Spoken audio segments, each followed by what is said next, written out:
I had a request to review the Alveary's Language Arts program. And so if you're interested in all things language arts and you'd like to know more about what a Charlotte Mason Language Arts program looks like, stick around.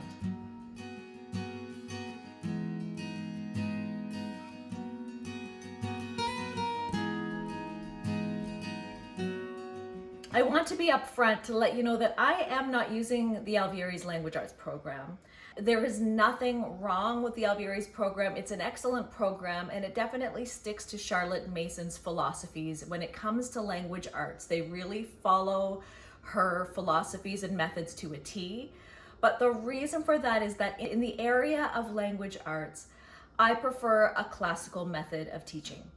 And so when I first discovered Charlotte Mason and when I first decided on the Alveary, I was fully intending on following everything, but in the area of language arts, as I used it for a little while, I found that all the things that I had taught my daughter through the classical method were slowly regressing and slipping away.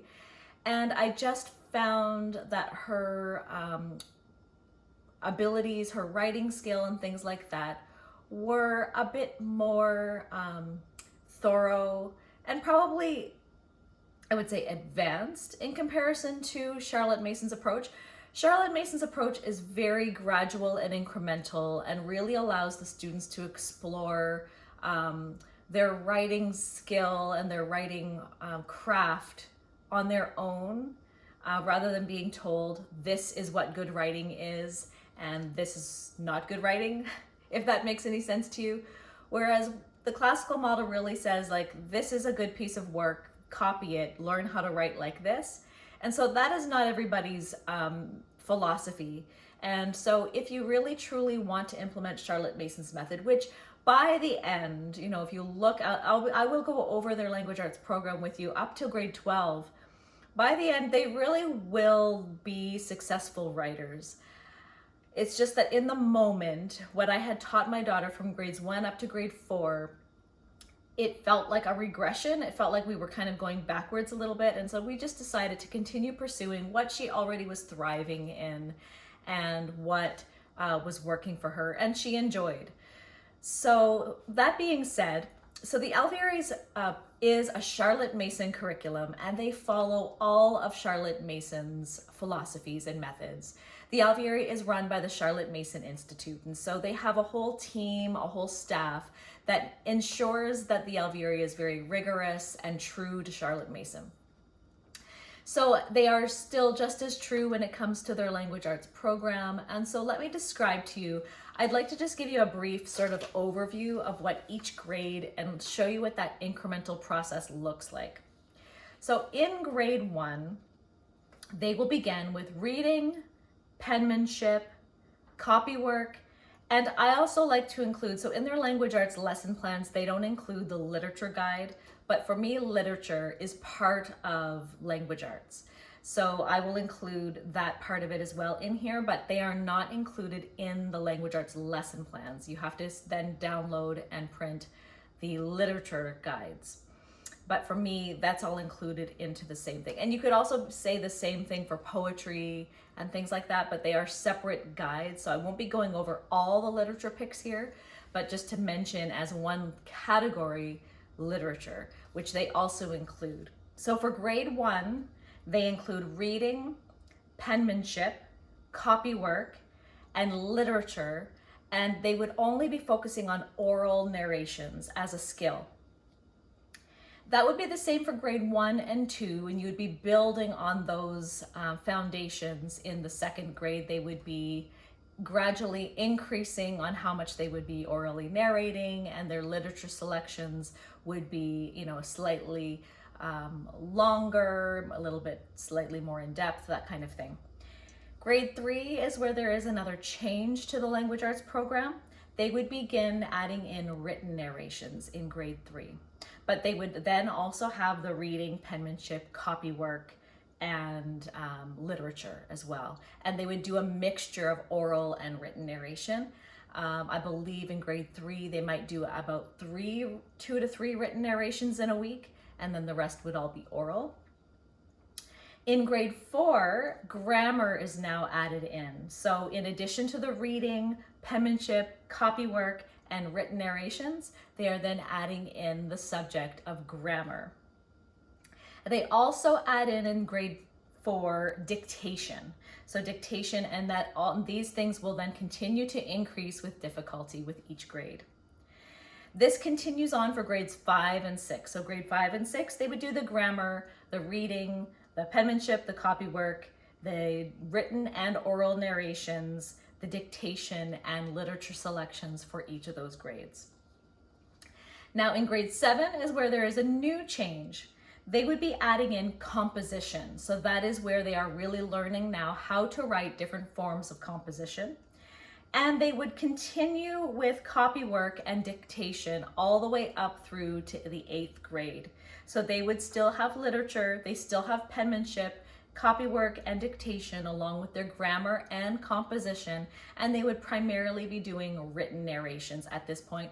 Although I have heard several resources say that orally narrating is still very important, even all the way up until high school, because writing very clearly is one skill and speaking clearly is another skill. So you should still continue with oral narrations all the way up until high school.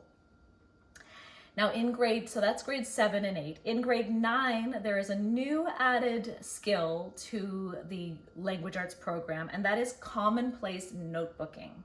That will be in addition to all those things, and they would stop copywork by grade 9 as well. However, the rest would continue. They would still do penmanship, they would do dictation, grammar, composition, and the commonplace notebooking. Now, if you have not familiar with commonplace notebooking, this will be when they read, they will be making notes in a notebook of passages, their thoughts, quotes, different things that they find that they're going to be keeping track of and categorizing in a notebook. They'll also be learning how to write margin notes and different things like that along with their reading. So it's learning how to read in a more analytical way, in a more pensive way. In the classical model, that would be like rhetoric, being able to think through deeply and having your own thoughts and making connections and writing notes about that in a journal. So that would be commonplacing, and that would start in grade 9. Then in grade 10, they would only be doing grammar, composition, and commonplace. So they will stop the dictation, the penmanship, and all of those things by grade 10. So the 3 things would be going on in grade 10, grammar, composition, and commonplace notebooking. And then in grade 11 and 12, there is another change, and this would be what they would do until the very end, would be composition and commonplacing. So only those 2 things would take place in grade 11 and 12. They would no longer be studying grammar, but grammar is studied all the way up until grade 10. That differs a little bit from classical model. I find the classical model will not do grammar all the way that far. They might go up until the middle grades, until maybe early high school, but then, well, actually not even then. I've seen grammar end even as in the middle grades, and then they would just go into writing. But I think that is also because in the classical model, grammar starts in grade 1. And with Charlotte Mason, she feels that studying grammar is too abstract for young children. I somewhat disagree, because my daughter was able to do it, but would she more easily do it starting at a later grade? Well, I'll never know, because we did start it early.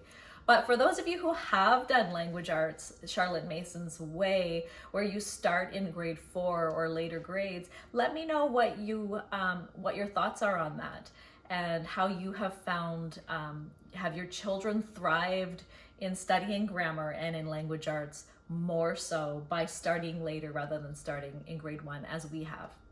So that is, and of course the literature selections will increasingly become more complex to quite complex. The Alveary has a great literature selection, and they are definitely true to Charlotte Mason's ideas of what great works of literature are. Before I get into the lesson plans, I'd like to actually show you, I'm going to put up some pictures here and just show you the literature picks for grades 1 and grade 5. I've selected these lesson plans because these are the grades that I am teaching this year. And so there are, of course, they have everything from grades 1 up to grades 12 available. And I'm just giving you a bit of a sneak peek about what I have taken a look at. So the literature selections for grade 1 this coming 2024-2025 are Tales from Grimm. So they, in grade 1, they categorize the types of literature that they will be reading from. And they are going to be reading fairy tales, as well as what they call tall tales and fables. And then they do what's called a community read aloud time. And so from the fairy tales, they'll be reading Tales from Grimm and Around the World in 80 Tales. And then for tall tales and fables, they will be reading American Tall Tales and Aesop's Favorite Fables. For grades 5, their literature selections, they do different categories as well. So their categories for literature from grades 4 and up, they have mythology and general literature. So those are the two categories that they would read from.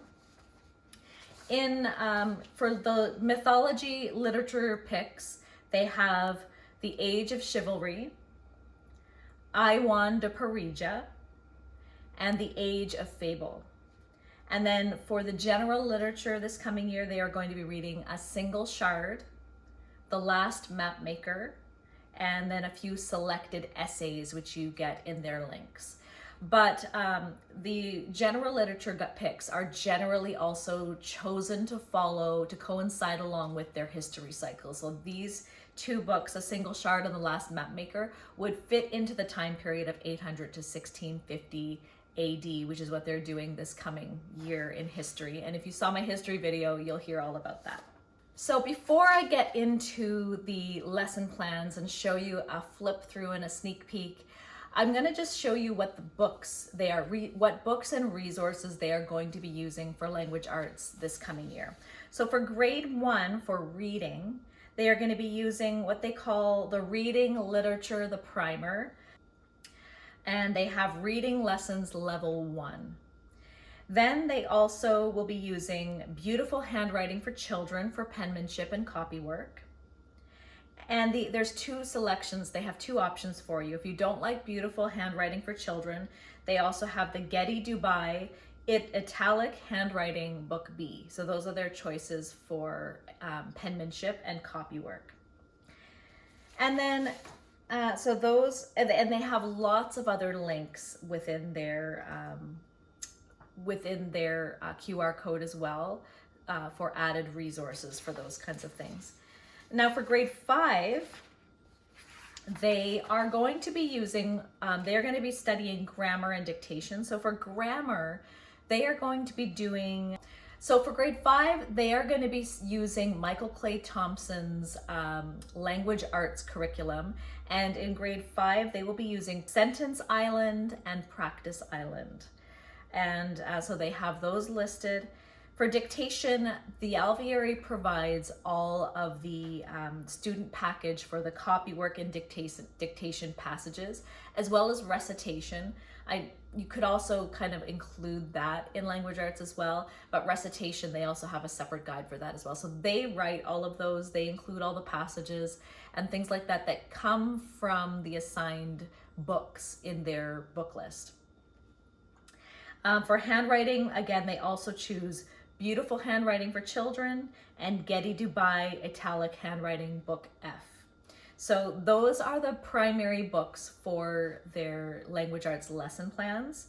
And of course, their packages with the copywork and dictation, I did not print. I may or may not. I may not be able to get around to it, but if that's something you're interested in, if you really truly need to see the copywork and dictation guides, they're generally just passages from all the book selections that I've listed for you. So that's how it works. And they would just, on day one, here's the passage you're going to copy, here's the dictation sentence, and that's how that works. So let me go through the lesson plans, and then I'll try to answer maybe a few other questions that I think you might have based on the lesson plans. So here is the Language Arts lesson plan for grade 1. And here's the About section. It just says that they're going to learn to read and use a combination of sight words and meaningful phonics activities, including word building and word sorting, copy letters and words, and write them from dictation. It talks about their reading course. So the course begins with the Alveary's formal reading lessons using Free and Treadwell's The Primer. So that's the book that I listed at the beginning of the video. It includes step-by-step directions for 4 to 5 days of reading lessons for the 11 weeks and each term in a 3-term school year. Your child or students are ready for these lessons if they can track their own copy of a text with their eyes and fingers while listening to the text and read aloud. Elements of these lessons, as well as the Literacy Development from Birth to Age 9 document, includes exercises in phonemic segmentation, instruction in letter sound correspondence, and coding, writing, and decoding reading words. Practice in use of grammatical and semantic context, analysis of new vocabulary, sorting words according to spelling and other features, reconstruction of whole sentences, and using repetitive and predictive text. So that's just sort of the scope and sequence of this course. And if you feel that they're ready for this type of a lesson, then they can begin grade 1 language arts. And you can always delay them if you feel that they are not quite ready for it. Then penmanship and copywork, they have that in their own documents. Here's the scheduling. So in grade 1, you're going to do 5 times a week for 10 minutes long. You're going to do reading level 1 from this primer. And then 5 times a week for 10 minutes each, they're going to do penmanship and copywork. And the penmanship and copywork will come from one of these 2 resources. Here is the sample schedule. So you see that they're just doing these things every day of the week. And here's the list of books that they have. And these are the quick links of other things that they will provide for you. So Literacy Development from Birth to Age 9, Reading Level 1 Teaching Guide, the San Diego Quick Assessment, Pioneer Valley Reading Assessment, and Scholastic webpage. Here is Term 1, Week 1. So they'll do 10 minutes of penmanship and copywork tracker. It just mentions the dictation. So you're going to dictate each lesson after the first will begin with dictation of 1 to 2 mastered letters. Simply call out a letter that has been mastered and have the child write them from memory on the Penny Gardner lined paper. Then the teacher should model any new strokes or letters properly on a chalkboard while narrating steps. So their dictation is just a letter of the alphabet. And you could probably progress to more than that afterwards. And then visualize. The students should then visualize the letter and then write it from memory on their own or on a smaller chalkboard. They're going to practice. We'll continue practice the letter on the chalkboard until they've mastered it from memory. Evaluate. You're going to allow the student to self-assess before another copy of another letter. So they have to evaluate whether they feel that they have mastered that letter. And they should be able to produce it 6 very good copies in a row. Only focus on 1 to 2 letters per day at most. And copy. Once students have mastered enough letters, they may use the time at the end of their lesson to copy words from their reading lesson or words from a list from the Penny Gardner lesson pages. Then they're going to read, reading lesson tracker. They're going to complete lessons 1.1 to 1.5 this week. In the right-hand column, they also have notes. So it says, even though the Penny Gardner italics lessons include words, it's better to skip those initially. So they want you just to focus on letters, not words. Stick to dictating 1 to 2 known letters as a warm-up and then 1 to 2 new letters. So in this column, it'll provide you with all these different teachers' tips. And then here is Term 1, Week 2. And it's again the same idea. So 10 minutes of penmanship and copywork. It's telling you the same things again. This is early on in the year, and you may progress to words. As they mentioned, they just want you to start with letters, reading. And you're gonna, reading lesson tracker, you're gonna complete lessons 1.6 to 1.9 and just catch up, use one day to catch up on lessons or play games from the appendix. And here is the lesson plan for grade 5. So here's their about. Students review the parts of speech and learn the components involved in writing a good sentence. So they begin this with basic grammar in grade 5. There's some placement tips. Even if your student hasn't taken grammar before, they can take this course, meaning this guide here. So if they are in grade 5, you don't need to go back to the grade 4 level, is what they're saying. The beginning is written with a built-in review. So there's a lot of review, and it is a very gentle approach to grammar, I find. So they will, in the written narration, it says, note that students who are struggling with their penmanship should begin written narration slowly. Instead of using every slot for writing narrations, use the time to have students work on skills that will better support their development, such as climbing on trees or playing equipment, doing household chores, working clay or dough, and doing mazes and dot-to-dot activities. So what they're saying is working their gross motor skills to strengthen their hands to be able to handle doing more writing, because it can become very tiring, and it may not be that they can't write narrations, they're just frustrated because their hands are so fatigued.